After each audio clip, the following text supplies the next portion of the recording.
யெகோவாவுக்கு நிகர் யாவும் நன்றாக செய்கிற கர்த்தாவுக்கே புகழ்ச்சி. கர்த்தாதி கர்த்தர் ஞானத்தால் யாவற்றையும் நன்றாக சிருஷ்டித்து திட்டம் செய்ததால் மகாவணக்கமாக விண்மண் கடல் ஆகாசமும் வீடாமல் தூதி செலுத்தும் கர்த்தாவுக்கே புகழ்ச்சி. மேலான அற்புதங்களை செய்தன்னை பூரிப்பாக்கி என்மேல் வீழுந்த பாரத்தை இரக்கமாய் விலக்கி ரட்சித்த மாதயாபர தூதிக்கு என்றும் பாத்திர கர்த்தாவுக்கே புகழ்ச்சி. மெய்மார்க்கத்தாரே கர்த்தரை தூதித்து கொண்டிருங்கள். அவர் சிறந்த நாமத்தை எந்நேரமும் தோளுங்கள். அவர் எல்லாம் படைத்தவர் கர்த்தாதி கர்த்தரானவர். கர்த்தாவுக்கே புகழ்ச்சி. நாம் தேவ சந்நிதானத்தில் மகா மகிழ்ச்சியாக வந்தாதி கர்த்தரண்டையில் மகாவணக்கமாக யெகோவாவுக்கு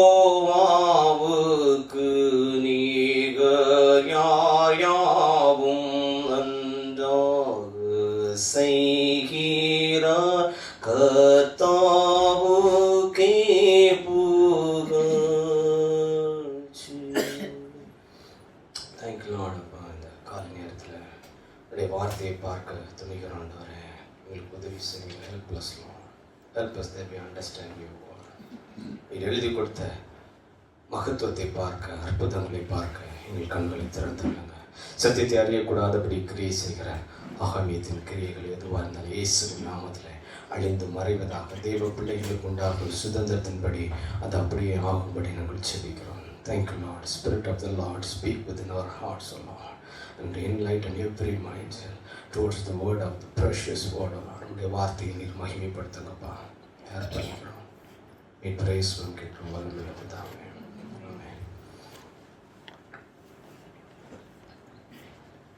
கர்த்தருடைய வசனத்தில் ஒரு பகுதியை நம்ம படிப்போம். Somebody can read it, it will be helpful. Mark 11:1-10 வரை. அவர்கள் எருசலேமுக்கு சமீபமாய் சேர்ந்து ஒலிவ மலைக்கு அருகான பெத்பகே பெத்தானியா என்னும் ஊர்களுக்கு வந்தபோது அவர் தம்முடைய சீஷரில் 2 பேரை நோக்கி, உங்களுக்கு எதிரே இருக்கிற கிராமத்துக்கு போங்கள். அதில் பிரவேசித்த உடனே மனுஷர் ஒருவரும் ஒரு காலம் ஏறியிராத ஒரு கழுதை குட்டி கட்டியிருக்க காண்பீர்கள். அதை அவிழ்த்து கொண்டு வாருங்கள். ஏன் இப்படி செய்கிறீர்கள் என்று ஒருவன் உங்களிடத்தில் கேட்டால், இது ஆண்டவனுக்கு வேண்டும் என்று சொல்லுங்கள், உடனே அதை இவ்விடத்திற்கு அனுப்பிவிடுவான் என்று சொல்லி அவர்களை அனுப்பினார். அவர்கள் போய் வெளியே இருவழி சந்தியில் ஒரு வாசல் அருகே கட்டியிருந்த அந்த குட்டியை கண்டு அதை அவிழ்த்தார்கள். அப்பொழுது அங்கே நின்றவர்களில் சிலர், நீங்கள் குட்டியை அவிழ்க்கிறது என்னவென்றார்கள். இயேசு கற்பித்தபடியே அவர்களுக்கு உத்தரவு சொன்னார்கள். அப்பொழுது அவர்களை போக விட்டார்கள். அவர்கள் அந்த குட்டியை இயேசுவினிடத்தில் கொண்டு வந்து அதன் மேல் தங்கள் வஸ்திரங்களை போட்டார்கள். அவர் அதன் மேல் ஏறி போனார். அநேகர் தங்கள் வஸ்திரங்களை வழியிலே விரித்தார்கள். வேறு சிலர் மரக்கிளைகளை தரித்து வழியிலே பரப்பினார்கள்.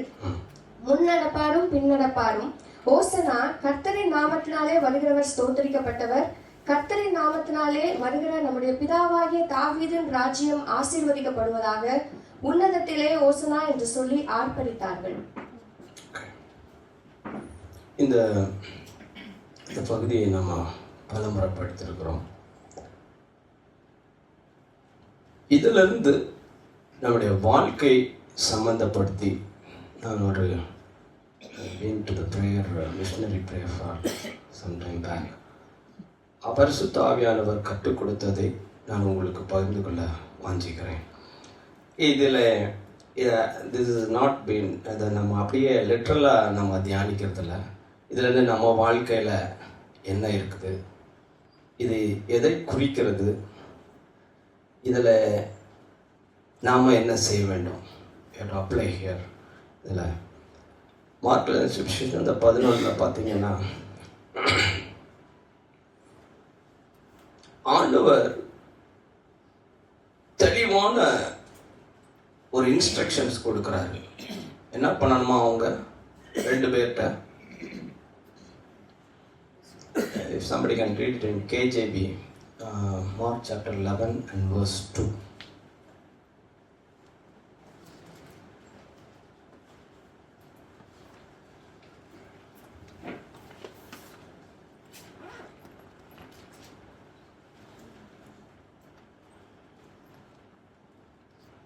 யாரோ படிக்கலாமா? English. Saying to them, go into the village in front of you, and immediately as you enter it, you will find a donkey's colt tied, which has never been ridden by anyone. Untie it and bring it here. அப்போ இதுல நம்ம எங்க இருக்கிறோம், இதுல என்ன ஆண்டவர் instruction கொடுக்கறாருன்னு கொஞ்சம் பார்த்தோம் அப்படின்னா, go your way into the village over against you. அப்போ எதிராக இருக்கிற, அப்போ ஒரு கழுதை என்பது நம்மை குறிக்கும், சபையை குறிக்கும். கழுதை எப்படி இருக்குது? கட்டி இருக்கு. ஓகே, அதுல யாராவது சவாரி பண்ணியிருக்கிறாங்களா? இல்லை, யாரும் சவாரி பண்ணல. ஆனா எப்படி இருக்குது? கட்டி இருக்குது. எந்த இடத்துல கட்டி இருக்குது? where there are 2 roads. அது இருக்குல்ல,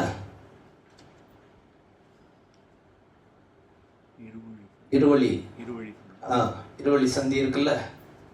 அப்படின்னா என்ன அர்த்தம்? அதாவது நம்முடைய வாழ்க்கை எப்படி இருந்தது அப்படின்னா, கட்டப்பட்டிருந்துச்சு. அக்கிரமத்தினாலும் பாவத்தினாலும் மரித்தவர்களாக இருந்த நீங்கள் என்னுடைய பேசியர்ல நமக்கு சொல்லப்படுற. அப்போ ஒவ்வொரு விசுவாசி இன்னைக்கு நம்ம இப்படி இருக்கிறோம்.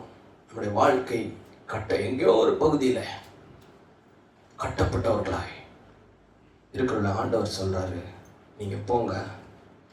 எதிர்ப்பெல்லாம் இருக்கத்தான் செய்யும். எதிர்ப்பெல்லாம் கட்ட ஒழுக்கணும்னா எதிர்ப்பான். இன்னைக்கும் அதே ப்ராப்ளம் தான். இன்னைக்கு யாராவது கட்ட ஒழுக்க போறீங்களா? கொஞ்சம் பேர் போறீங்க, பாதி பேர் போறதே கிடையாது. நமக்கு என்ன, நம்ம வாழ்க்கை உண்டு, நம்ம உண்டு, அவ்வளோதான். மற்றவன் அழிஞ்சா என்ன, சத்தா என்ன? கரெக்டா? கரெக்டானே? இல்லை, நாம் எனக்கு மட்டும் தான் பேசிக்கிறேண்ணா. Making any sense? நம்ம இன்னொரு பகுதி என்னன்னா, என் வாழ்க்கையே இப்படி இருக்குது, மற்றவங்க போய் பார்க்குறது.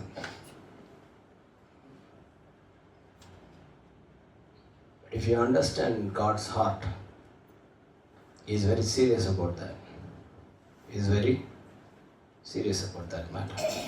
அப்போ இங்கே நேராக சொல்கிறாரு, நீங்கள் போங்க, ஒருத்தர் ஒன்று கட்டியிருக்கோம், நீங்கள் போய் அவுத்துட்டு வாங்கன்றார். சரி, அவனாவது கேட்டான்னா அதுக்கும் பதில் ரெடி. என்ன சொல்லணும்? ஒரு பானையா?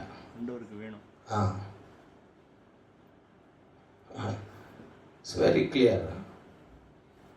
அதே மாதிரி அவங்க போகிறாங்க, அவங்க அதை பார்க்குறாங்க. சரி, அது என்ன ரெண்டு வழி, உலகமா நித்தியமா? ரெண்டுக்கு நடுவில் என்ன பண்ணணும்னு தெரியாமல் அது முடிச்சுருக்கு. அதை அவுத்து ஆண்டவர்கிட்ட கொண்டு வரணும். இப்போ என்னுடைய கேள்வி, நீங்களுமா நம்மளுமாக்கா அவுத்துட்டு வந்ததுக்கப்புறமும் நம்ம அப்படி தான் இருக்கணும்னு நினைக்கிறேன். தட்ஸ் மை கஸ். அது நீங்கள் தான் சொல்லணும். உங்கள் மூஞ்சை பார்த்து தான் நீங்கள் தான் சொல்லிக்கணும். இன்னமும் உலகமா நித்தியமா பரலோகமே பாட்டு மட்டும் நம்ம பாடு. என் சொந்த வாழ்க்கையை பார்த்தா வாடகை வாழ்க்கை மாதிரி இருக்குதா? இப்போ ரீசெண்டாக ஒரு ஊழியர் இழந்த போது ஒரு தேவ மனுஷன் இந்த பாட்டை பாடினார். really like that. வாழும் வாழ்க்கை ஒரு வாடகை தான், நேரம் வந்தால் வாழ்க்கை முடிந்திடுந்தான். நெஞ்சமே இயேசுவை தஞ்சமாய் ஏற்றுக்கொள், நெஞ்சமே இயேசுவை தஞ்சமாயே. வாழ்க்கை வாடகை மாதிரி. டைம் முடிஞ்சிச்சுன்னா கிளம்பி போயிட்டே இருக்கணும். Time to stay here. ஆனால் அதுக்கு முன்னாடி வேலை முடிக்கணும். வாடகை வீட்டில் இருந்துட்டு என்ன செய்யணும்? வேலை முடிக்கணும். அதான் ஆண்டவர் சொல்கிறார், இன்ஸ்ட்ரக்ஷன் க்ளீனாக கொடுக்குற. போங்க, அங்கே ஒன்று கட்டப்பட்டிருக்கோம், அவத்துன்னு வாங்க. எவனா கேட்டான்னா கேட்குறவனுக்கு சரியான பதிலை கொடுக்க சொல்லியிருக்காரு. நல்லா விளைக்கணும். சரி, இப்போ நம்ம வாழ்க்கைக்கு வரோம். உங்களை யாராவது கட்ட விழுத்தாங்களா? கட்ட விழுத்தவங்களுக்கு உண்மையாக இருக்கிறோமா? அது அடுத்த கேள்வி. கட்ட விழுத்தாங்க, ரைட்டு தான். இப்போ கட்ட விழுத்தவங்களுக்கும் நமக்கும் எப்படி? நீங்கள் உங்களை கிறிஸ்துவுக்குள்ளே உங்களை நடத்தினவர்களை நினைக்கிறோமா? அந்த தாழ்மை இருக்குதா? எபிரேயர் 13:7 படிக்கலாம். They did it with great difficulty. அவங்களுக்கு செய்ய வேண்டிய அவசியம் இல்லை. அவங்க சொந்த காரியமாக பார்த்து போயிருந்துருக்கலாம். ஆனால் கர்த்தர் சொன்னதை கேட்டு வந்து நம்ம வாழ்க்கையில் நம்ம கட்டையெல்லாம் அவுத்து நம்மளை கர்த்தர் சவாரி பண்ணுகிற ஒரு வாகனமாய் நம்மளை நிறுத்தினார்களே, அதை நம்ம நினைச்சிருக்கோமா? எபிரேயர் 13:7. தேவ வசனத்தை உங்களுக்கு போதித்து உங்களை நடத்தினவர்களை நீங்கள் நினைக்கிறோமா? போதித்து நடத்தினவங்களை நினைச்சிருக்கிறோமா? இப்போதான் நம்ம தூசி தட்டணும். பைபிளில் பாதி பேர் தட்டுறது மாதிரி. இப்போ நம்ம தட்டி பார்ப்போம், நம்மளை யார் நடத்தினது, யார் நமக்கு கிறிஸ்துவின் வசனத்தை சொன்னது.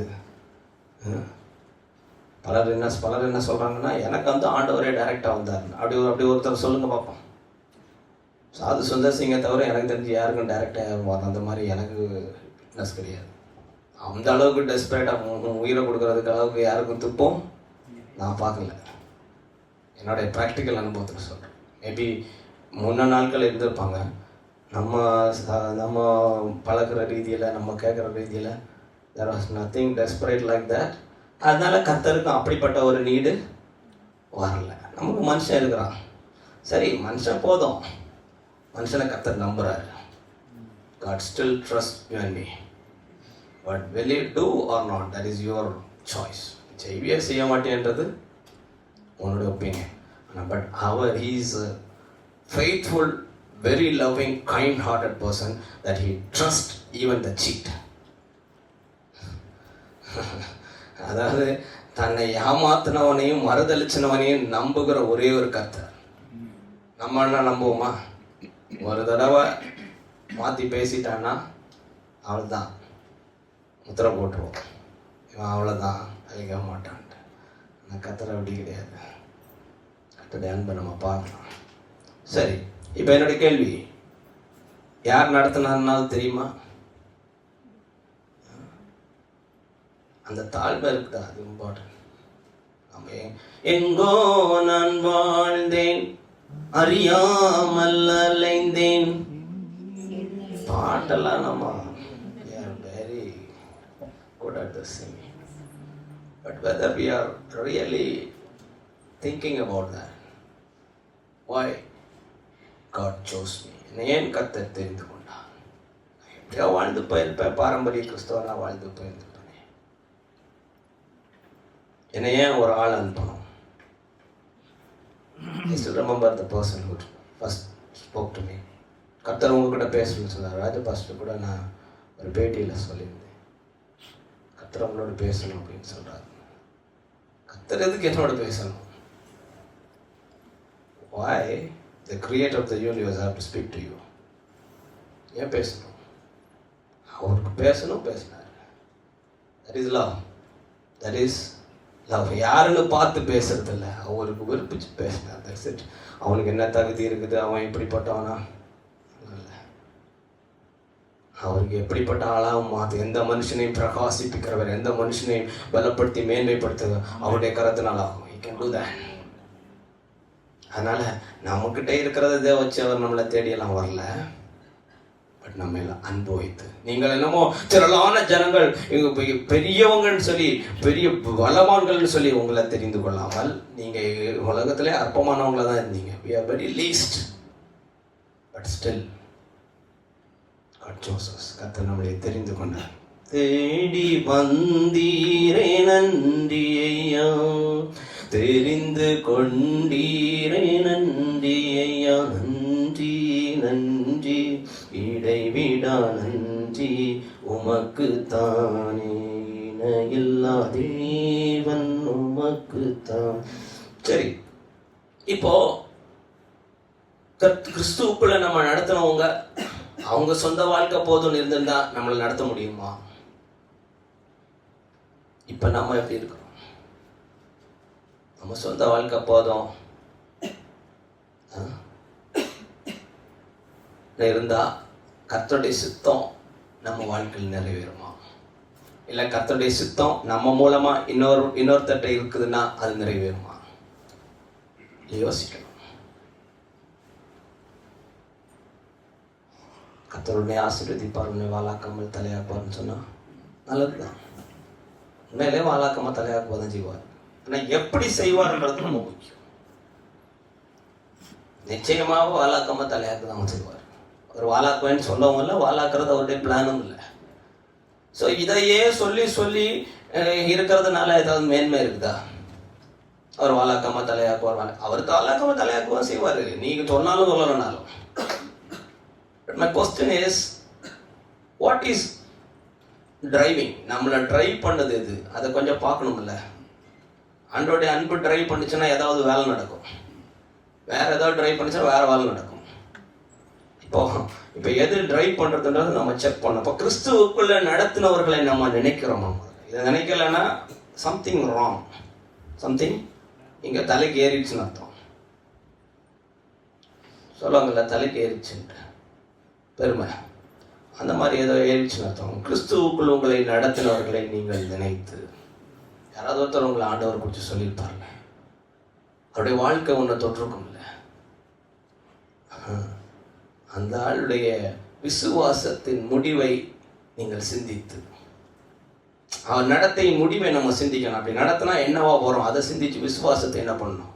அவர்களை பின்பற்ற சொல்லல, அவர்களை பின்பற்ற சொல்லல, அவங்க விசுவாசத்தை. விசுவாசம் இல்லாம நம்ம தொடப்படவே முடியாது. விசுவாசம் தான் தொடுறது. சரி, கிறிஸ்துவுக்குள்ள நடத்துறவங்களை நீங்க மறக்கக்கூடாது. First point. Second thing, you should not forget the first miracle God did in your life. யாருக்கா சொல்ல முடியுமா ஆண்டவர் உங்க வாழ்க்கையில முதல் அற்புதம் என்னன்னு? ராஜா பாஸ்டர் மட்டும் தலையாட்டுறார், மற்றவங்களாம் இப்பதான் தோன்றணும். என்ன பண்ணணும்? இப்பதான் தோண்டி பார்க்கணும்.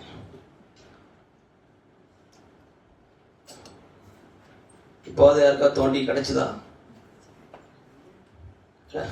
அதாவது எனக்கு I don't want waste time, but I really want to put in something which I'm supposed to put in. என்ன போடணுமோ அதுதான் போட்டு தான் ஆகணும். முதல் அற்புதம் ஞாபகம் இருக்கா? இப்போ சாட்சி சொல்லாமா? இப்போ பாஸ் ராஜா பாஸ் மட்டும்தான் தர சொல்லுவார். ஏன்னா அவருக்கு இருக்குது வருது. இல்லைன்னா தோண்டி கிடக்க வேண்டியதான். என்ன பண்ணணும்? தோண்டி எது ஃபஸ்ட்டுன்னு தெரில, எது லாஸ்ட்டுன்னு தெரில பிரதர், அவ்வளோ அற்புதம் செஞ்சுருக்கிறோன்னு சொல்லிட்டுருக்குறோம்.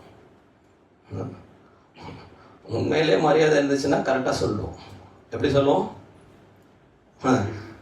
இன்டர்வியூவில் போய் உட்காந்துருக்குறீங்க சார், எந்த சர்டிஃபிகேட் வெரிஃபிகேஷன் மாற்றி வச்சா என்ன நடக்கும்? சர்டிஃபிகேட் வெரிஃபிகேஷன் போகிறீங்க, ஓகே, அப்படியே ஒரு ஆர்டரில் வரணும். 10th 12th degree masters PhD வரிசையாக வரணும். அப்படியே தூக்கி இப்படி பல்ட்டா உல்ட்டா தூக்கி போட்டு தப்பா வச்சுக்கோ அப்படின்னு சொன்னால் எப்படி இருக்கும்? கண்டிப்பாக வேலை கிடைக்கும்ல? டெஃபினட், நிச்சயமாக வேலை கிடைக்கும், சந்தேகமே இல்லாமல். அதிலலாம் நம்ம கரெக்டாக இருப்போம். எப்படி? ஒரு தடவைக்கு திருப்பி வச்சு பார்ப்போம், திருப்பி மேலே வச்சு பார்ப்போம், எல்லாம் கரெக்டாக இருக்குதா, எல்லாம் கரெக்ட் டைம். அதுவும் இன்டர்வியூ 9 மணிக்குன்னா 7 மணிக்கே போய்டும். ஏன்னா வேலை கண்டிப்பாக கிடைக்கும். ஆஃப்டர் ஆல் இங்கே இருந்து இங்கேயே போட்டு போகிறதுக்கே இவ்வளோ நித்தியமாக இருக்க போகிறோம். அவர் செய்தது என்னன்னு கேட்டால் நம்ம அப்படியே வந்து. So these are the areas which we have to be very careful. If not, you cannot build a successful Christian living. கிறிஸ்துவுக்குள்ள நடத்தினவனே மதிக்க மாட்டேன், கர்த்தர் செய்த அற்புதத்தையும் மதிக்க மாட்டேன்னா, I don't remember exactly the verse, you can go and read it. ஆண்டவர் சொல்கிறாரு சங்கீதங்கள் புஸ்தகத்தில், இப்படி தான்ப்பா உங்கள் தகப்பன் மாதிரி இப்படி தான் பண்ணானுங்க, என் அற்புதத்தை எல்லாம் என்ன பண்ணல, மதிக்கலை, அப்புறம் சோரம் போட்டாங்க. அவர் செங்கடலை பிளந்தாருங்க, உங்களுக்கு பிளந்தாரா? உங்களை அதுக்கு மேலே செஞ்சார், அதான் பிரச்சனை. அவங்களும் செங்கடலை தான் பிளந்தாரு, ஆனால் அதுக்கு மேலான பாடினேன், மேலான அற்புதங்களை செய்தன்னை பூரிப்பாக்கி. ஞான பாடல் பாரம்பரிய திருச்சபையில் இருக்க ஞான பாடல இருக்குதியா மகத்துவம். நம்ம அவங்க பாரம்பரியன்றோம், அவங்க இவன் பெந்தேகோஸ்துக்காரன்றோம். ஆக மொத்தத்தில் சத்தியத்துக்குள்ள மறலையே. பெந்தேகோஸ்துக்காரன்னு சொல்கிறவனு சத்தியத்தில் நடக்கிறது இல்லை. ஏன்னா அவனுக்கு என்ன அற்புதம்னே தெரில. சரி, நம்ம பாரம்பரியத்தில் இருக்கிறவங்களுக்காக தெரியுது, அவங்களுக்கு ரட்சிக்கல என்னன்னு தெரியல. இப்படியே எல்லா இடத்துலையுமே என்ன இருக்குது? There are some gaps, but our Lord is a very good God. அவருடைய அன்பை கொஞ்சம் பார்த்தோன்னா, லூக்கா எழுதின சுவிசேஷம் 5ஆம் அதிகாரம் 1 முதல் 10 வரைக்கும்.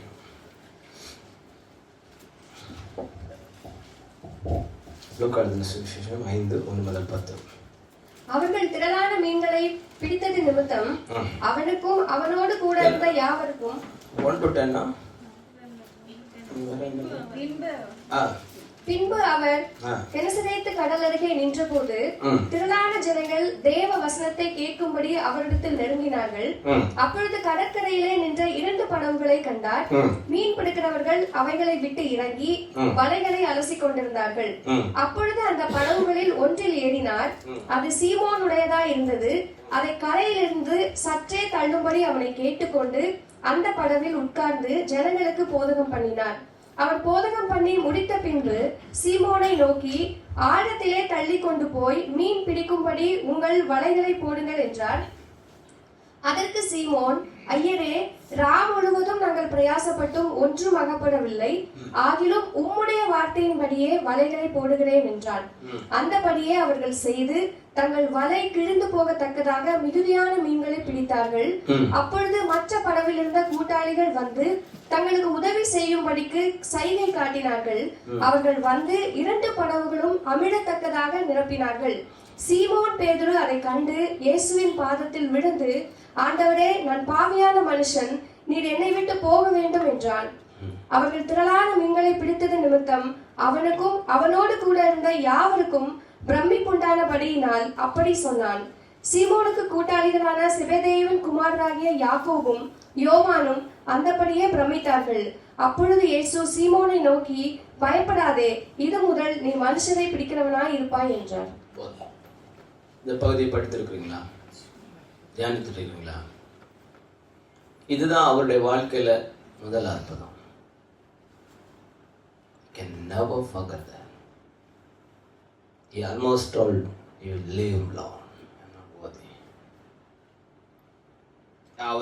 He has been in this fishing through his life. அவருடைய வாழ்க்கை முழுதுமே அந்த தொழில தான் அவர் இருக்கிறாரு. ஆனா இப்படி ஒரு அற்புதத்தை அவர் பார்த்தல. அவ்வளோ பிரமிப்பு உண்டாயிடுச்சு. ஏன்னா அவங்க இந்த மாதிரி மீன்களை பிடிச்சிருப்பாங்க. நிறைய மீன்களை ஒரு நாள் கிடைச்சிருக்கும், ஒரு நாள் கம்மியாக கிடைச்சிருக்கும். பட் இந்த மாதிரி அவங்களுக்கு பார்த்ததில்ல. அதனால தான் அவர் சொல்கிறாரு, போயிருங்க நான் பாவியான மனுஷன். அதில் ஒரு உணர்வு இருக்குது. ஆண்டவர் நம்முடைய வாழ்க்கையில் அற்புதம் செய்கிறதுக்கு நம்ம தகுதியாக. இதனுடைய வாழ்க்கையில் பாருங்கள். அப்போ ஆண்டவர் என்ன பண்ணுறாரு? நீங்கள் போங்கன்னு சொன்னோன்னு அவர் என்ன சொல்கிறாரு? சரி நான் போகிறேன்ப்பா, நீ அற்புதத்தை வச்சுட்டு ஜாலியாருன்னு சொன்னாரா? அப்படி சொன்னாரா? என்ன சொன்னார்? He is giving divine assignment. அப்படின்னா ஏன் அற்புதத்தை மறக்கக்கூடாதுன்னா, அற்புதத்தை மறந்தான்னா அசைன்மெண்ட் மறந்து போயிடும். அற்புதம் மறந்தா அசைன்மெண்ட் மறந்து. இது பின்னாடி நம்ம பார்க்கலாம். இவருக்கு அசைன்மெண்ட் மறந்து போச்சு, ஆனால் அதே அற்புதத்தை திருப்பி செஞ்சார். அதான் அன்பு. பழைய பாட்டில் அப்படி கிடையாது. அதையும் பார்ப்போம். அப்போ அவருடைய தொழிலையே அவர் அற்புதம் செஞ்சார். உங்க வாழ்க்கையில நீ ஆண்டவரை ஏற்றுக்கொண்டு உண்மையா கர்த்தரை நடத்தினவர்களை பின்பற்றிய உங்க விசுவாசத்தை நீ பின்பற்றி நடப்பாயானால் நீங்க செய்யற தொழிலே கர்த்தர் உங்களுக்கு அற்புதத்தை செய்வார். ஆனா that is not the purpose. Okay, if you get a miracle is not salvation. போதனம் பரம சொல்லிருக்க. ரைட்? அற்புதம் ரட்சிப்பு அல்ல, அற்புதம் நித்திய ஜீவனும் அல்ல. ஆனா அதை செய்யறாரு, அதை செய்யறாரு. அதனால அற்புதத்தை கண்டிப்பா நம்ம பார்ப்போம். அதுல எந்த டவுட்டும்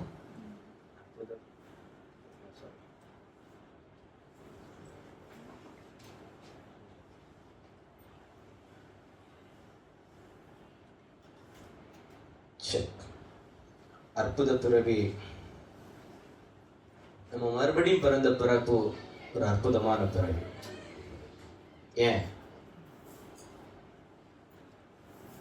ஏன் மறுபடியும் பிறந்த பிறப்பு? ஆவினால பிறந்திருக்கிறோம். புது சிருஷ்டின்னு சொல்ல. சிருஷ்டினாலே நீ கிரியேஷன்னாலே அது ஒண்ணுமே புரியாது. கிரியேஷன்னாலே ஒண்ணுமே, ஏன்னா எக்ஸிஸ்டிங் கிரியேஷனுமே இன்னும் மொத்தமும் புரியல. அதனால நியூ கிரியேஷன் சொன்னா இன்னும் ஒன்றும் புரியாது. ஏன்னா இங்க இருக்கிற கிரியேஷன்லேயே இப்போ ஏகப்பட்ட குழப்பம் தான். எனக்கு ஒன்றும் புரியல. நியூ கிரியேஷன்றாரு அப்படின்னா ஃபுல்லாக அற்புதம் தான். அதில் எந்த டவுட்டுமே இல்லை. ஒன்றுமே புரிய போகிறது கிடையாது. ஒன்றும் புரியாதுனாலும் தான் அற்புதம். மீன் ஒரு நாள் மீன் பிடிக்கிறாங்க, ஒன்றுமே கிடைக்கல. ஒரு போடுன்னு சொன்னோன்னே இவ்வளோ கிடைக்குது. அற்புதம் இல்லையா? ஏன்னா naturally not possible. ஏன்னா they tried all methods possible. நேச்சுரலாக எல்லா மெத்தடும் ட்ரை பண்ணிட்டாங்க, ஒர்க் ஆகலை. ஆனால் இது ஒர்க் ஆகுது. அதுவும் ஒர்க் ஆகுறது எப்படி? ஒரு நம்பர் ஒரு லிமிட்டுக்கு இருக்குல்ல. இப்போ ஒரு 10 மீன் ஒன்றுமே கிடைக்காதுக்கு 10 மீன் கிடைச்சா ஓகே, நேச்சுரல்.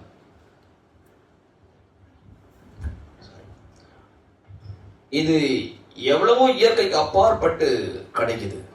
இப்போ அற்புதத்தை கர்த்தர் செய்கிறாரு. ஆனால் அது அவருடைய நோக்கம் அல்ல. அவருடைய நோக்கம் மனுஷர்களை பிடிக்கலாம். Make you fishers of man. மீன் தான் பிடிச்ச உனக்கு மீனில் பெரிய ஒரு விருத்தியையும் தந்துட்டேன். ஆனால் இதில் நம்மளை வாழ்க்கையில் யோசிச்சு பாருங்க. ஆண்டவர் உங்களுக்கு ஒரு பிஸ்னஸில் நல்ல ஒரு உயர்வு தந்தா நீங்கள் என்ன பண்ணுவீங்க? ஆண்டவராவது மண்ணாவதுன்னு போயிட்டே இருப்போம். அதுதானே யாருக்கு ரியல்? சிஸ்டர் சிரிக்கிறாங்க. புரிஞ்சவங்க சிரிப்பாங்க, புரியாதவங்க முழிப்பாங்க. ரெண்டும் ஒன்று தான். கரெக்ட் தானே? அதாவது ஆண்டவர் உங்களுக்கு அற்புதம் ஏன் ஆண்டவர் அற்புதம் செய்யலான்னு நான் இப்போ தான் யோசிச்சு பார்க்கேன். ஒரு வேளை அற்புதம் செஞ்சுட்டோன்னா இவங்க ஏற்கனவே இருக்கிறத விட்டு போயிட்டாங்கன்னு என்ன பண்ணுறது? நம்ம ஆட்கள் அப்படி கிடையாது. அவங்க ஆண்டவர் அற்புதம் செஞ்சார், அவங்க பின்பற்றினாங்க. பின்னாடி கொஞ்சம் பின்னாட்டங்கள்லாம் இருந்துச்சு, அது ஓகே. நம்மளை விட பெட்டர், நம்மளோட என்னை விட பெட்டர்னு சொல்கிறோம். உங்களெல்லாம் இது சேர்த்துக்கிறேன். நீங்கள் உங்கள் இதை நீங்கள் பார்த்துக்கோங்க. என்னை விட மச் பெட்டர். ஏன்னா அவங்க உடனே கிறிஸ்துவை பின்பற்றினாங்க. அசைன்மெண்ட் கொடுத்தாரு, நான் மனுஷனில் பிடிக்கிறோம்ல மாற்று. சரி, இப்போ அந்த பகுதிக்கு போவோம். 1 சாமுவேல் 9ஆம் அதிகாரம்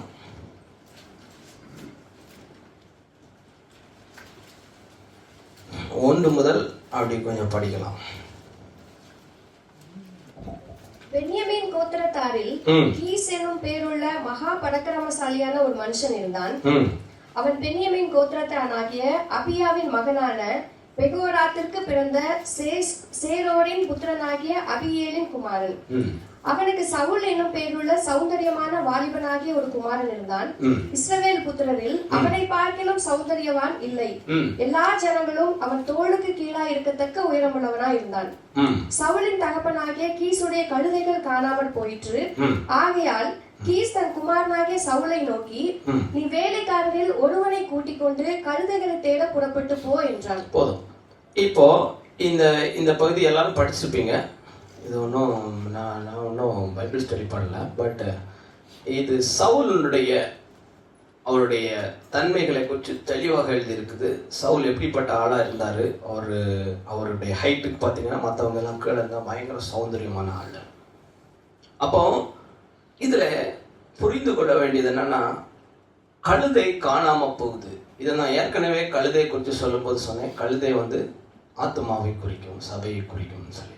இங்கே கழுதையை காணாமல் போகிற கழுதைய ஒரு சௌந்தரியமான ஒருத்தர், நல்ல பராக்கிரமம் உள்ளவர் தேடி போகிறாரு. நம்ம போவோமா? அவர் எப்படிப்பட்ட ஆள்? அவர் குதிரை தேடி போனார்னா சரி, அவர் குதிரை தேடி போகிறது நியாயமானது. ஏன்னா அவர் கழுதையை தேடி போகிறாரு.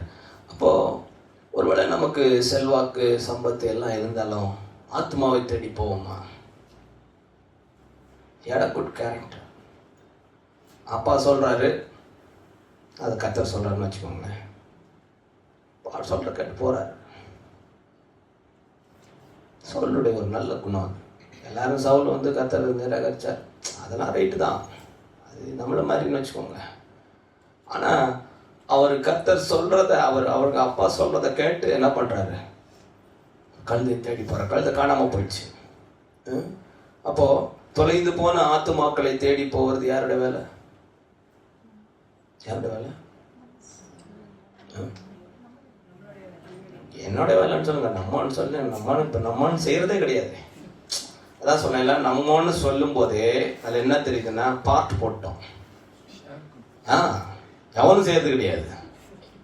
எவனும் I have seen this through workplace or anywhere. நம்மன்னு சொல்லிட்டோம்னா ஒருத்தன் செய்ய மாட்டான்.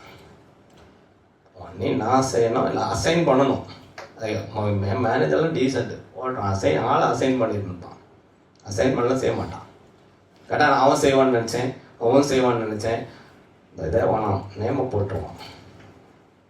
ஓகே, அதனால் இங்கே மேனேஜ்மெண்ட் நடத்த வரல. That's not my business here. Okay, அப்போது நம்ம செய்வோமா யோசிச்சு பார்க்கணும். பராக்கிரமம் உள்ளவர், அவர் நினச்சா பல காரியங்கள் செய்யலாம். கழுதை பின்னாடி போகணுன்ற அவசியம் இல்லை. ஒரு வேலைக்காரனையும் கூட்டிகிட்டு போகிறார். ஆண்டவர் ஆத்துமாக்களை சந்திக்க அனுப்ப ரெண்டு பேராக தான் அனுப்பினார். போங்க, பட்டணத்துக்குள்ளே போங்க, வீடுகளில் போங்க, அங்கேருந்து வேறு எதை எடுத்துன்னு போதீங்க, இன்ஸ்ட்ரக்ஷன் கரெக்டாக கொடுத்தாரு. 2 பேரும் அது மாதிரி போகிறாரு. கழுதை பார்க்கல, நீங்கள் போய் படிக்கலாம். அப்புறம் கீழே வாங்க சிஸ்டர். அப்புறம் கழுதையை தேடி போகிறாங்க, கிடைக்கல. அப்போது அந்த கூட வந்தவன் சொல்கிறான், இப்போ கொஞ்சம் ரொம்ப தூரம் போயிட்டாங்க. இப்போ ரொம்ப தூரம் போனோடனே சவுல் சொல்கிறாரு, இப்போ நம்ம ரொம்ப நேரம் வந்துட்டோம், இப்போ அப்பாவுக்கு வந்து கழுதைக்கு மேலே கவலை போய் நம்ம மேலே கவலை வந்துடும், ஸோ நம்ம எல்லாம் திரும்பிடுவோம் அப்படின்னு. அவர் சொல்கிறாரு, இல்லை இல்லை இல்லை, நம்ம ஒரு தூரம் வந்துட்டோம், இப்படியே திரும்பி போனால் அது சரிப்படாது. இங்கே ஒரு தேவ மனுஷன் இருக்கிறாரு சாமுவேல், அவர்கிட்ட போய் நம்ம கேட்போம். ஓகே, அந்த வசனத்தை கொஞ்சம் படிங்க சிஸ்டர். 16 நினைக்கிறேன். 6 அதற்கு அவன், இதோ இந்த பட்டணத்திலே தேவனுடைய மனுஷன் ஒருவர் இருக்கிறார், அவர் பெரியவர், அவர் சொல்லுகிறதெல்லாம் தப்பாமல் நடக்கும், அங்கே போவோம். இங்க பாருங்க, அந்த மனுஷனுக்கு அண்டர்ஸ்டாண்டிங் பாருங்க. அவர் பெரியவராம், அவர் சொல்றதெல்லாம் நம்மளது எப்படி தப்பாம நடக்காது. ஏன்னா he is the man of God. Now we are the children of God. How about us? Man of God, children of God, very difference கிடையாது. As a matter of fact, children of God is more privileged than men of God. ஆனால் நம்ம சொன்னா நடக்குமா? Think. நம்ம சொன்னா நடக்குமா? இல்லை சொல்லாததுதான் நடக்குமா? Think. ஏன்னா because he was a prophet. ஏன் அவர் சொன்னதெல்லாம் நடந்துச்சு? ஏன் அவர் பெரியவர், அவர் சொன்னதெல்லாம் நடந்துச்சு? கர்த்தாவே சொல்லும், still works. கர்த்தாவே சொல்லும், as long as Samuel was alive, no enemy could enter the coast of Israel. இஸ்ரவேல் காணியாட்சிக்குள்ள ஒரு சத்ரு உள்ள வர முடியாது. That was Samuel, man who lived pleasing before God. கர்த்தருக்கு முன்னாடி பிரீதியாக நடந்தவரையா. இப்போ நமக்கு அந்த ப்ரிவிலேஜ் கொடுத்துருக்கிறாரு, நடக்கிறோமா? அவரை பெருசாக சொல்கிறதுக்கல்ல, அவரிலும் மேலான இவர் சாலமோனும் பெரியவருக்கு இருக்கிறான்னு சொல்கிறார். சாலமோனை உலகமே புகழ்ந்தாங்க, அவரோட ஞானத்தை கர்த்தர் கொடுத்தது தான். அதில் பெரியவர் இருக்கிறாரு. அதுவும் பெரியவர் எங்கே இருக்கிறாரு? இங்கே இருக்கிறாரு. எங்கே இருக்கிறாரு? இங்கே இருக்கிறாரு. ஆனால் அப்படி நடக்கிறோமா? சாமுவேலும் பெரியவர். சரி, இப்போ அவர் பெரியவர், அவர் வார்த்தை தப்பாதுன்னு அவர் புரிஞ்சுக்கிட்டாரு. சரி, நீங்கள் வீட்டில் போய் இதை படிக்கலாம். அப்போது அவங்க சாமுவேல்கிட்ட போகிறாங்க. அப்போது அதுக்கு முன்னாடி இவங்க சவுல் வந்து சாமுவேலை சந்திக்கிறதுக்கு முன்னாடி ஆண்டவர் சாமுவேல்கிட்ட சொல்கிறாரு, இப்படி ஒருத்தன் நான் தெரிஞ்சிருக்கிறேன், அவன் வருவான்ட்டு. அந்த வசனத்தை படிக்கலாம். சவுல் வர ஒரு நாளுக்கு முன்னே கர்த்தர் சாமுவேலின் காது கேட்க, நாளை இந்நேரத்திற்கு பென்யமீன் நாட்டானாகிய ஒரு மனுஷனை உன்னிடத்தில் அனுப்புவேன், அவனை என் ஜனமாகிய இஸ்ரவேலின் மேல் அதிபதியாக அபிஷேகம் பண்ண கடவாய், அவன் என் ஜனத்தை பெலிஸ்தரின் கைக்கு நீங்களாக்கி ரட்சிப்பான். இங்கதான் பர்பஸ் சொல்றாரு. இங்கதான் என்ன சொல்றாரு?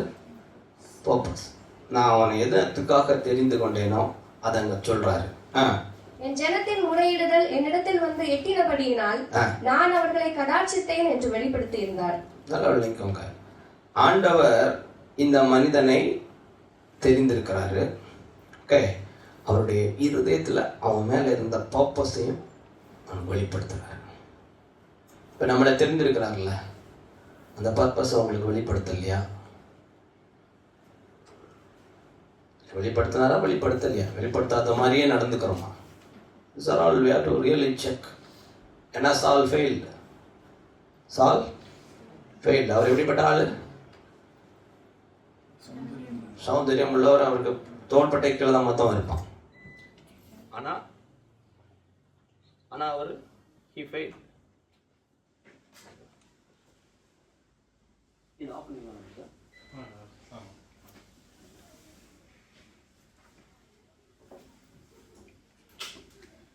அப்போ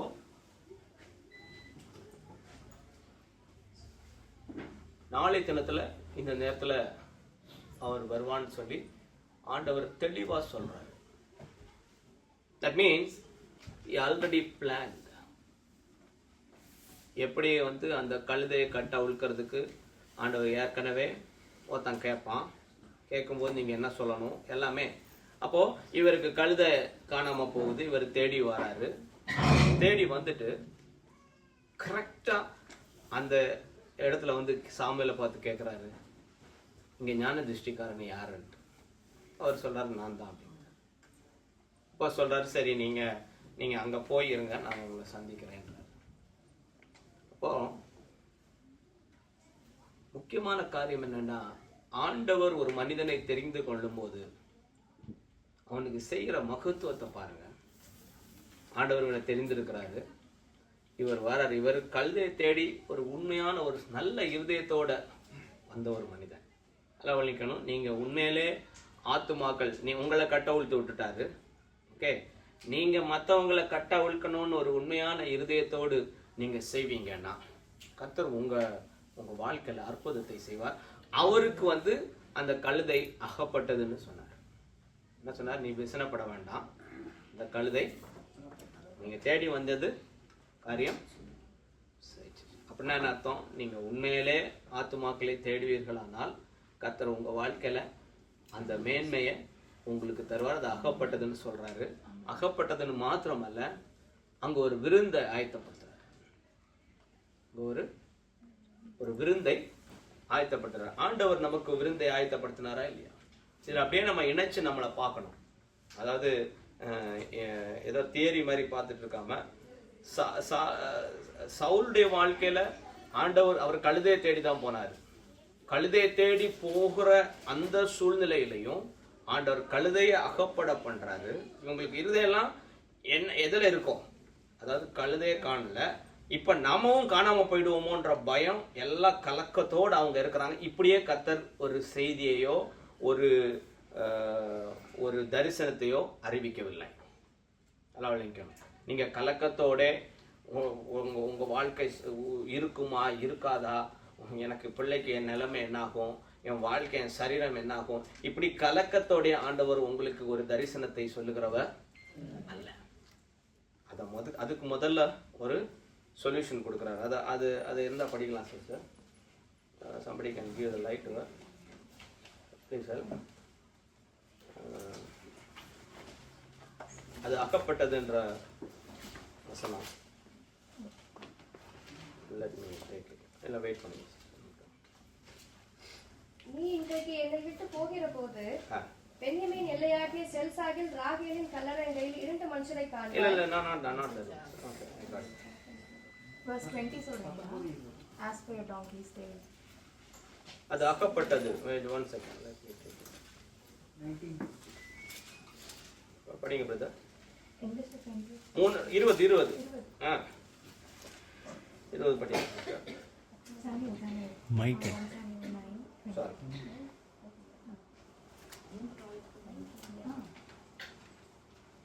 9:20 சிஸ்டர். 1 சாமுவேல் 9ஆம் அதிகாரம். 3 நாளைக்கு முன்னே காணாமல் போன கழுதைகளை பற்றி கவலைப்பட வேண்டாம், அவைகள் அகப்பட்டது. இவருக்கு கவலை இல்ல. இவர் போய் ஆண்டவர் நீதான் இப்போ இஸ்ரவேலை ஆள போறேன்னு சொன்னா இவர் என்ன சொல்லிருப்பாரு? நானே 3 நாளா சாப்பிடவும் இல்லை, நான் என்ன தேடி அப்பா இப்போ ஏங்கிட்டு இருப்பாரு. இந்த ஏக்கம் எல்லாத்தையும் என்ன பண்றாரு? சரிப்பா, உனக்கு தனி தேடி வந்தேன், உங்களை வேலை தானே வேணும் கொடுத்துட்டேன், உங்களை பிள்ளை தானே வேணும் கொடுத்துட்டேன், உனக்கு திருமணம் தானே ஆகணும். இதை அவரை லைட்டா செஞ்சிடறாரு. You want that? You'll do it. அது simple. But that is not the purpose. வேண்டாம், அவைகள் அகப்பட்டது. அடுத்த உடனே சொல்றாரு பாருங்க, இப்ப பர்பஸுக்கு வர படிங்க சிஸ்டர். அவைகள் அகப்பட்டது. இதல்லாமல் ஓகே ரைட்டுப்பா. இதல்லாமல் சகல இஸ்ரவேலின் அபேட்சையும் யாரை நாடுகிறது? உன்னையும் உன் வீட்டார் அனைவரையும் அல்லவா? நானும் என் வீட்டாருமோ என்றால் நீ விசுவாசித்தால், தேவனுடைய மகிமை தான் எல்லாரும் இருக்கிறாங்க. நீயும் உன் வீட்டாரும் நீ விசுவாசித்தால் நீயும் உன் வீட்டாரும் ரட்சிக்கப்படுவீங்க. அங்க வாங்க. நானும் என் வீட்டாரும் எல்லாம் கர்த்தரை சேவிப்போம்னு யோசுவா சொன்னாரு. நீ விசுவாசித்தால் நீ உன் வீட்டாரும் கர்த்தரை சேவிப்பீர்கள் இல்லை. நீங்க தான் டிட்டர்மின் பண்ணணும் whether you want to serve him or serve any other gods. That's up to you. God never interferes there. அந்த ஏரியால கர்த்தர் தலை போடுறது கிடையாது. ஒருவனை நீ பின்பற்றி வர விரும்பினால், விரும்பலைன்னா எங்கேயோ போ. அதான் உண்மை. அப்படி நம்ம படிக்கிறது இல்லை. அப்படி படித்தோன்னா கிளீனாக புரிஞ்சிடும். சரி, இப்போ எல்லாரும் எதை தேடுறாங்க? எங்களுக்கு ஒரு ராஜா வேணும், எங்களுக்கு ஒரு ராஜா, கர்த்தர் தர ராஜா. முதல்ல ராஜாவான்னு சொன்னதே தப்பு, அது வேற பிக்சர்னுவாங்க. அதெல்லாம் இப்போ நம்ம எடுத்துன்னு வரக்கூடாது. ஓகே, நானே உனக்கு ராஜான்னாரு, கேட்க இஷ்டம் இல்லை. சரி, பெர்மிசிபிள் வில் தான். அதுலேயும் எல்லாரும் வெயிட் பண்ணுறாங்க ராஜாவை. இப்போ இப்படி ஒரு சூழ்நிலையில் இருக்கும்போது பார்த்தீங்கன்னா அடுத்து என்ன நடக்குது? அப்படியே படிங்க சிஸ்டர். அப்பொழுது சவுல் பிரதியுத்தரமாக, நான் இஸ்ரவேல் அது வேண்டாம், அது அவர் வந்து அவரை தன்னை குறித்து தாழ்த்தி சொல்றாரு. அடுத்து கீழே வாங்க. 22. சாமுவேல் சவுலையும் அவன் வேலைக்காரனையும் போஜனசாலைக்குள் அழைத்து கொண்டு போய் அவர்களை அழைக்கப்பட்டவர்களுக்குள்ளே தலைமையான இடத்திலே வைத்தான். நல்ல மொழிக்கவங்க. எப்பவுமே இன்னைக்கு கூட ஒரு மீட்டிங் நடக்குது, ஒரு அரசியல் தலைவரை வந்து இது பண்ணனோட விருந்து வைப்பாங்க. பார்த்துருக்கீங்களா? விருந்து நம்மவுமே அப்படித்தான். ஒரு விசேஷம்னா விருந்து இருக்கும். இங்க பாருங்க, இங்க கர்த்தருடைய மனுஷன் மூலமாய் விருந்து ஒன்று ஆயத்தம் பண்றாரு. இவர் எதுக்கு போனாரு? கழுதை தேடி போனாரு. ஒரு விருந்து கிடைக்குமா? கழுதை தேடி போன விருந்து கிடைக்குமா சார் பிரதர்? கழுதை தேடினா முள்ளும் காடுல தான் சுற்றி நடக்கணும். இங்க என்ன விருந்து எங்க போடுறது? யாருக்கு முதல்ல சாப்பாடே கிடைக்காது இல்லைன்னா விருந்து. ஆனால் அவருக்கு விருந்து கொடுத்தாரு. அதான் அன்பு. உங்களுக்கு விருந்து கொடுத்தாரா? கொடுத்தது மாதிரி தெரியல. லூக்கா 22:19. லூக்கா 22. பின்பு அவர் அப்பத்தை எடுத்து ஸ்தோத்திரம் பண்ணி அதை பிட்டு அவர்களுக்கு கொடுத்து, இது உங்களுக்காக கொடுக்கப்பட்ட, இது உங்களுக்காக. கீபோர்டு இங்க இங்க இங்க பாத்தீங்கன்னா 23 படிங்க. அந்த 23, 24. 1 சாமுவேல் 9, 23, 24.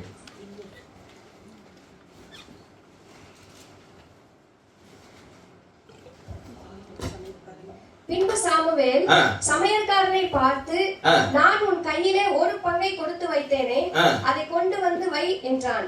அப்பொழுது சமையல்காரன் ஒரு முன்னந்தொடையையும் அதனோடு இருந்ததையும் எடுத்துக்கொண்டு வந்து அதை சவுலுக்கு முன் வைத்தான். அப்பொழுது சாமுவேல், இதோ இது உனக்கென்று வைக்கப்பட்டது. இது உனக்கென்று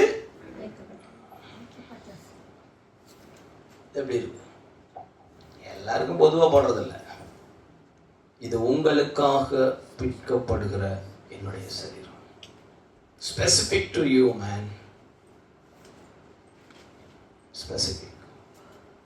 உன்னை தெரிந்துக்கிறாரு, உனக்குன்னு விருந்து கொடுக்குறாரு. எல்லாருக்கும் போடல. நம்ம ஒரு மாதிரி என்னமோ சொல்லுவாங்களே, என்னது கூழ் காய்ச்சி ஊற்றுறது கிடையாது. அது கிடையாது. எவன் வந்தாலும் சரி, ரோட்டில் போகிறவங்களாம் கிடையாது. உனக்கன்று. அவன் கழுதை தேடி வந்தார். அவர் பிளான் போட்டு அவன் கூட்டு வந்து அவனுக்கு சாப்பாடு கொடுக்குறாரு. அதை மாதிரி நாம எங்கேயோ போனவன் தான் அவனை கூப்பிட்டு வந்து கட்டை விடுத்து அவனுக்கு சாப்பாடு போடுறாரு. அந்த அன்பை மறக்கலாமா?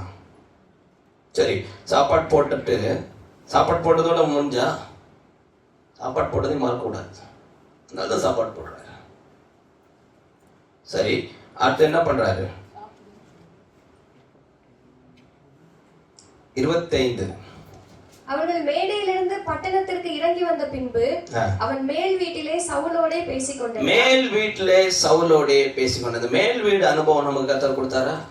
அப்போஸ்தலர் நடவடிக்கைகள்ல அப்பர் ரூம் 120 பேர் அப்பர் ரூம்ல என்ன நடந்துச்சு? அபிஷேகம், பரிசுத்தாவின் அபிஷேகம். கர்த்தர் கொடுத்தாரா? அதுவும் கொடுத்தாரு, எல்லாம் கொடுத்தாரு. ஆனா பர்பஸ் செய்யறோமா? அதான் பிரச்சனை இருக்கு. அவர் அபிஷேகம் கொடுத்தாரா? கொடுத்தாரு. அப்பர் ரோம் இது வந்து அப்போஸ்தலர் 1:13.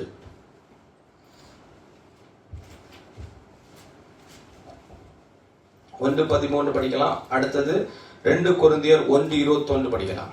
அவர்கள் அங்கே வந்தபோது மேல் வீட்டில் ஏறினார்கள். அதில் பேதுருவும் யாக்கோபும் யோவானும் அந்திரேயாவும் பிலிப்புவும் தோமாவும் பர்த்தலமேயும் மத்தேயும் அல்பேயும் குமாரனாகிய யாக்கோபு. Go to 2 Corinthians 1:21.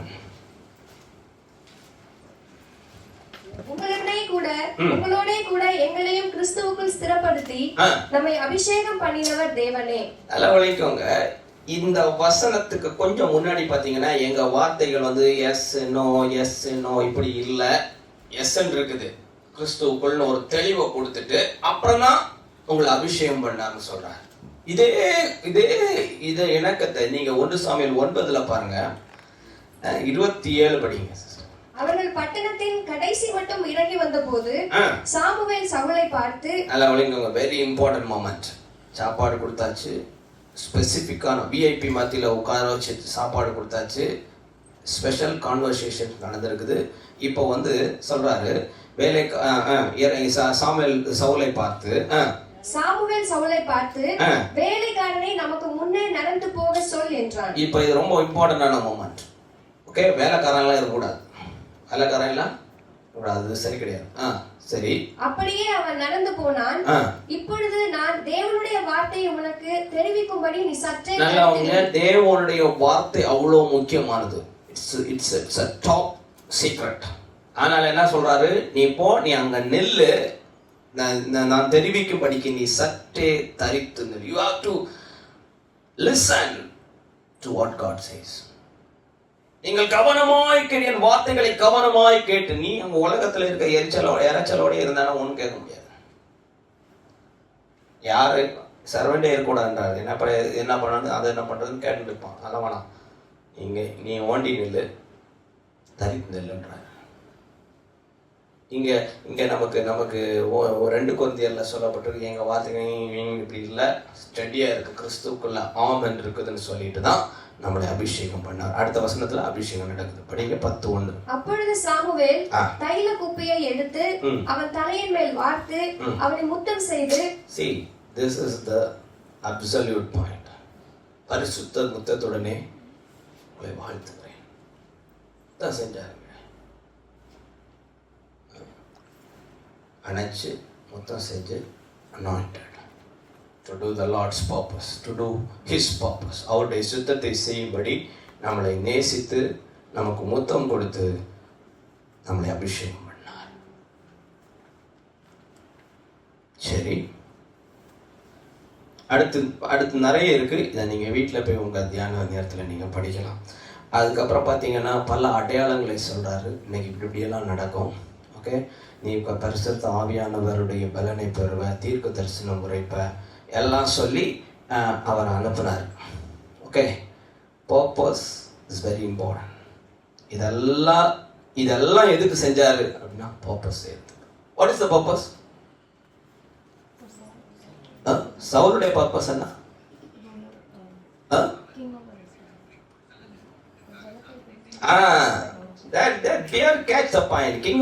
கிடையாது. என் ஜனத்தை பெலிஸ்தியன் கைக்கு நீங்களாக்கி ரட்சிப்பான். இருக்குது. அதுக்கு அவர் ராஜாவா இருக்கிறாரு. So you have to understand. இதுல நமக்கு இங்கேயும் பிரச்சனை தான், புதிய ஏற்பாடுல அதான் பிரச்சனை. பர்பஸ் என்னது? உடனே சபை தான்ன்றது. சரி, சபையை வச்சு என்ன பண்ணுவாரு? வேலை செய்வார். அப்போ இந்த பர்பஸ் வந்து சால் செஞ்சாரா? He failed. சால் செய்வார்னு ஆண்டவர் நினைச்சாரா? எஸ். பலருக்கு இதுல ஒரு பிரச்சனை. பலர் என்ன நினைக்கிறாங்கன்னா, ஆண்டவருக்கு ஏற்கனவே தெரியும். ஆண்டவருக்கு ஏற்கனவே தெரிஞ்சா எதுக்கு இப்படிலாம் பண்ணணும்? ஆண்டவருக்கு ஏற்கனவே தெரியாது. அவர் அப்படி நம்மள மாதிரி நினைக்கிறவரும் அல்ல. நம்ம தான் இவன் வந்து உருப்பட மாட்டான்னு நினைப்பான். அவர் அப்படி நினைக்கிறவர் இல்லை. அதை அவன்கிட்ட சாப்பிடாதுன்னா சாப்பிட மாட்டான்னு தான் நம்புவார். எப்படி சாப்பிட மாட்டான்னு நம்புவார். நம்ம தான் வந்து ஒரு வேளை சாப்பிட்ருவான்னு நினைக்கிறது. அவருக்கு அந்த மாதிரி ஒரு வேளை சாப்பிட்ருவான்ற கான்செப்ட் கிடையாது. அவருக்கு சாப்பிடக்கூடாதுன்னா ஸ்ட்ரைட். அவர் ஸ்ட்ரைட் டு ஸ்ட்ரைட். ஒருத்தன் நேரானவருக்கு நேராக இருக்கிறார். இவனே ஃப்ராடுன்னா அவர் ஃப்ராட் மாதிரி இருப்பார். ஏன்னா அவங்க அப்படிதான் அவர் தென்பட முடியும். சரி, இப்போ சால் இந்த காரியத்தில் அவர் விழுந்து போனார். 1 சாமுவேல் 13:11 முதல் 14 வரைக்கும் படிங்க. நீர் செய்தது என்ன என்று சாமுவேல் கேட்டதற்கு சவுல், ஜனங்கள் என்னை விட்டு சிதறி போகிறதையும் குறித்த நாட்களின் திட்டத்திலே நீர் வராததையும் பெலிஸ்தர் மிக்மாசிலே கூடி வந்திருக்கிறதையும் நான் கண்டபடியினாலே கில்காலில் பெலிஸ்தர் எனக்கு விரோதமாய் வந்து விடுவார்கள் என்றும் நான் இன்னும் கர்த்தருடைய சமூகத்தை நோக்கி விண்ணப்பம் பண்ணவில்லை என்றும் எண்ணி துணிந்து சர்வாங்க தகன பலியை செலுத்தினேன் என்றான். சாமுவேல் சவுலை பார்த்து, புத்தியீனமாய் செய்தீர். உம்முடைய தேவனாகிய கர்த்தர் உமக்கு விதித்த கட்டளையை கைக்கொள்ளாமல் போனீர். மற்றபடி கர்த்தர் இஸ்ரவேலின் மேல் உம்முடைய ராஜ்யபாரத்தை என்றைக்கும் ஸ்திரப்படுத்துவார். இப்போதோ உம்முடைய ராஜ்யபாரம் நிலை நிற்காது. கர்த்தர் தம்முடைய இருதயத்திற்கு ஏற்ற ஒரு மனுஷனை தமக்கு தேடி அவனை கர்த்தர் தம்முடைய ஜனங்கள் மேல் தலைவனாய் இருக்க கட்டளையிட்டார். அப்போ இங்க பாருங்க, பர்பஸ் என்ன? என் ஜனத்தை பெலிஸ்தியன் கைக்கு நீங்களாகி வச்சுப்பாங்க. இங்க பெலிஸ்தியனை பார்த்து அவர் என்ன பண்ணாரு? பெலிஸ்தியர் வந்து நம்மளை இது பண்ணிடுவாங்கன்னு நினைச்சு ஏன் இதை பண்ணாருன்னா, இதுக்கு நிறைய இருக்கு, எல்லாமே டீச் பண்ண முடியாது, ஆல்ரெடி பார்த்து போயிடுச்சு. ஓகே, ஆண்டவர் இவர்கிட்ட சொன்ன இன்ஸ்ட்ரக்ஷன்ஸ் எல்லாம் he failed to follow the instructions. எல்லாரும் பட்டயத்தை எடுத்துக்கணும்னாரு, இவர் ஒரு பட்டயம் தான் வச்சிருந்தாரு. யுத்தத்துக்கு போன்னு சொன்னா இவர் போக மாட்டாரு. அப்போ இப்படி பல காரியத்தில் இவர் அப்படி கொஞ்சம் சுயமா நடந்ததுனால இவர் அதை இழந்து போனார். சரி, இப்போ சாமுவேல் வந்து சொல்றாரு, நான் 7 நாள்ல வரேன்றாரு. இவர் போய் துணிஞ்சு போய் பயந்து போய் அப்படி செய்யறாரு. இதுல நாமும் இதை மாதிரி தான் இருக்கிறோம்ன்றதுதான் உண்மை. அதை அவரை குறை சொல்லக்கூடாது. ஏன்னா மனித ரீதியில இப்படிப்பட்ட சூழ்நிலையுடனாய் போகும்போது எல்லா ஜனங்களையும் எதிர்த்து பிரச்சனைன்னு பண்ணும்போது நம்ம என்ன பண்ணுவோம்? நம்ம அவரை ஈஸியாக சொல்லிட்டு போயிடலாம். நம்ம சீஃப் மினிஸ்டர் ஈஸியாக குறை சொல்லிடலாம், பிரைம் மினிஸ்டர் ஈஸியாக குறை சொல்லலாம். அங்கே போய் நின்னாதான் தெரியும், இங்கே வந்துன்னா தான் தெரியும் பாதி பேருக்கு. அங்கே இருந்துட்டு என்ன வேணாலும் நம்ம நல்லா பேசிடலாம், நம்ம நல்லா. இங்கே வந்து பண்ணுறது different. You have to do a lot of sacrifice in order to stand here in any higher places. But you cannot do directly come and just stand like that. அப்போ இந்த சூழ்நிலையில அவர் தவறினார். சரி, அந்த அந்த அந்த அவர் ராஜ்யபாரத்திலிருந்து அவர் தள்ளப்பட்டார். He was rejected by God. But புதிய ஏற்பாட்டுக்கு வருவோம். யோவான் 21:3 முதல் 17 வரை. எல்லாம் படிக்க வேணாம். You start reading, I will tell you where to start. சீமோன் பேதுரு மற்றவர்களை நோக்கி மீன் பிடிக்க போகிறேன் என்றான். அதற்கு அவர்கள், நாங்களும் உம்முடனே கூட வருகிறோம் என்றார்கள். சரி, போதும். இப்போ பாத்தீங்கன்னா இந்த பகுதியில ஆண்டவர் உயிர் தெழுந்த பிற்பாடு திருப்பியும் பார்க்க வராரு. நம்ம ஆள்கள் எல்லாம் சரி போதும்டா, ஆண்டவராவது அவராவது நம்மளை பின்பற்றுறதாவதுன்னு சொல்லிட்டு மீன் போயிட்டாங்க. இப்போ ஆண்டவர் வந்து அவங்க மத்தியில் ஏதாவது சாப்பிட இருக்கான்னு கேட்குறாரு. அப்போது ஒன்றும் இல்லைன்றாங்க. வலையை எங்கே போடுன்றாரு. அதே மாதிரி மீன் கிடைக்குது, ஏகப்பட்ட மீன் கிடைக்குது. அப்போ அவங்களுக்குள்ள புரிஞ்சிச்சு இது கர்த்தர் தான் அப்படின்னு சொல்லிட்டு. ஆனால் ஆண்டவர் வந்து அவங்களுக்கு சாப்பாடு கொடுக்குறாரு. யாருக்கு? ஏமாத்தி இல்லை, பின்வாங்கி போனவங்களுக்கு என்ன கொடுக்குறாரு?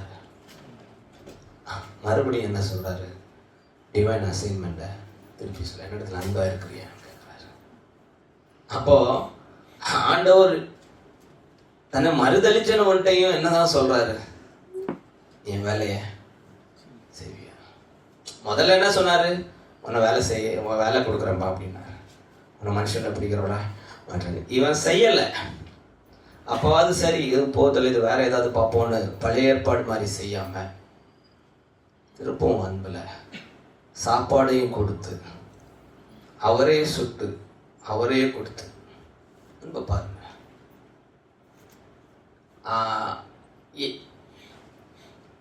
எலியா சோர்ந்து போய் சூரச்செடியில் படுத்து கிடக்கிறாரு. அவனுக்கு சாப்பாடும் தண்ணியும் கொடுத்து எழுந்தடான்னார். ஒருவேளை நீங்க கர்த்தரை பின்பற்றல, நீங்க சோர்ந்து போனா இன்னைக்கு கர்த்தர் உங்களுக்கு போஷாப்பல் கொடுத்து நீ எழுந்து நான் வச்சிருக்க சித்தத்தை நீ செய்யன்னு கர்த்தர் உங்களுக்கு சொல்றாரு. நீங்க செய்வீங்களா? சரி, கடைசியா சரி, அப்படி என்னதான் அவருக்கு பர்பஸ் இருக்குது என் வாழ்க்கையில அப்படின்னு யோசிச்சிருக்கிறீங்களா? எத்தனை பேருக்கு தெரியும் ஆண்டோடைய பர்பஸ் என்ன? ராஜா தவிர சிஸ்டர் சொல்றாங்க. வேற யாருக்கு தெரியும் பர்பஸ்? பிரதருக்கு தெரியுமா பர்பஸ்? உங்களுடைய பர்பஸ் என்ன? என்ன சிஸ்டர்? அதான் பர்பஸா? அது ஒரு part. That's not absolutely the purpose. ஒரு ரத்ன சுருக்கமா சொல்லணும்னா, சிம்பிளா சொல்லணும்னா, பரிசுத்தமா இருக்கணும், அவருடைய சத்தம் கேட்டு சித்தம் செய்யணும், மூணாவது சாட்சிய வாழணும். ஷார்ட்டா சொல்லலாம் இதுதான். ஆனா ஆண்டோடைய நீங்க சிம்சனுடைய வாழ்க்கை எடுத்தீங்கன்னா, ஆண்டோடைய சித்தத்தை தெளிவாக அவர் சொல்லியிருந்தார். நீ பரிசுத்தமா இருக்கணும்பா, நான் உனக்கு நீ உனக்கு நான் முடியெல்லாம் ஓட்டக்கூடாது. அவனுக்குன்னு ஒரு தனி பாதையை வைத்திருந்தான். அவனை பிரித்தெடுக்கப்பட்ட ஒரு வாழ்க்கையை கண்டிப்பா கடைபிடித்து தான் ஆகணும். முதல்ல. ரெண்டாவது, you have to be a challenge to the enemy. Nobody could touch Samson as far as he was anointed. அவர் கர்த்தர் அபிஷேகம் பண்ணினவனை ஒருத்தனும் ஒன்றும் பண்ண முடியாது. அப்படி இருந்தார். ஆனால் அவர் இழந்தார். Be very careful. If you are not holy, you lose the anointing. Lose the anointing for which God has called you. And the third thing, he has to be a witness. கர்த்தருடைய ஜனம்னா இதுதான் அப்படின்ற லெவல்ல கர்த்தர் நம்மளை வைக்க விரும்புறாரு. இதுல நமக்கு பங்கு இருக்கா? புதிய ஏற்பாடு, பழைய ஏற்பாடுல சொல்லிட்டேன். புதிய ஏற்பாடுல பங்கு இருக்கிற எடுத்து படிங்க. ரோமர் 16:20, எபிரேயர் 10:13.